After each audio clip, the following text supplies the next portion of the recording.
Guys, my name is doctor Ajay Kumar, एक homeopathic physician and consultant.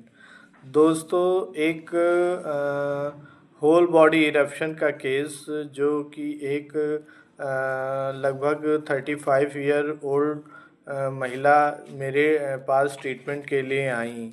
इनको पूरे शरीर में इरप्शंस थे, साथ में खुजली बहुत ज़्यादा हो रही थी। तो मैंने पूछा ये कितने दिनों से है, तो इन्होंने बताया ये तो काफ़ी दिनों से है, 2-3 सालों से है। और ये मैं अंग्रेज़ी दवा ले लेती हूँ और ठीक हो जाते हैं, फिर हो जाते हैं, ठीक हो जाते हैं, फिर हो जाते हैं। और मैंने काफ़ी ट्यूब वगैरह काफ़ी लगाया, लेकिन ये ठीक नहीं हो रहे हैं।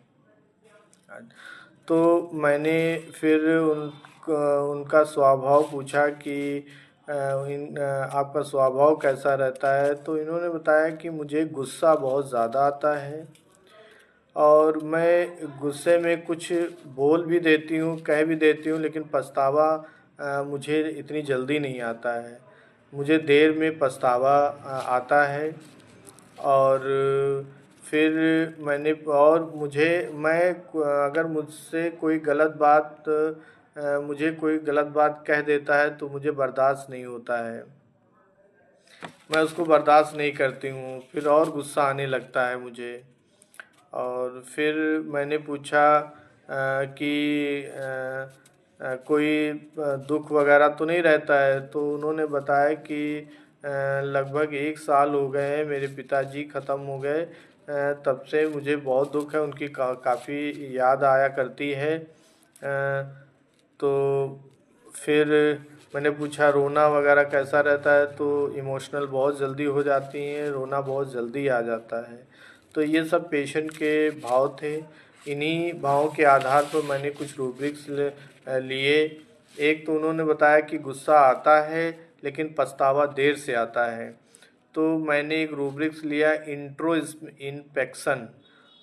दूसरा रूब्रिक लिया, उन्होंने कहा कि मुझे कोई गलत बात कहता तो बर्दाश्त नहीं होती है, या कोई कुछ कह देता है तो बर्दाश्त नहीं होता है। तो mind injustice can not support लिया। दूसरा उन्होंने बताया 1 साल पिताजी ख़त्म हो गए हैं, उनकी काफ़ी याद आया करती है। तो मैंने लिया एलिमेंट फ्रॉम ग्रीफ लॉन्ग। फिर चौथा रूब्रिक्स है कि रोना बहुत जल्दी आ जाता है, तो मैंने वीपिंग इजली लिया। तो इस आधार पर मैंने उनको नाइट्राम्यूर 30 की 3 डोज दी और साथ में रूटीन दवाई 15 दिन के लिए दिया। फिर 15 दिन बाद करीब वो आई, करीब 1 महीने बाद आई। तो 1 महीने बाद मैंने पूछा कि आपके दाने कैसे हैं। तो कहीं डॉक्टर साहब कि मैंने एक जो दवा खाई थी उससे मुझे काफ़ी आराम है, और 1 महीना हो गया, अभी तक कोई दाने ना तो कोई खुजली उत्पन्न नहीं हुई है। तो और मैं बिल्कुल ठीक हूँ।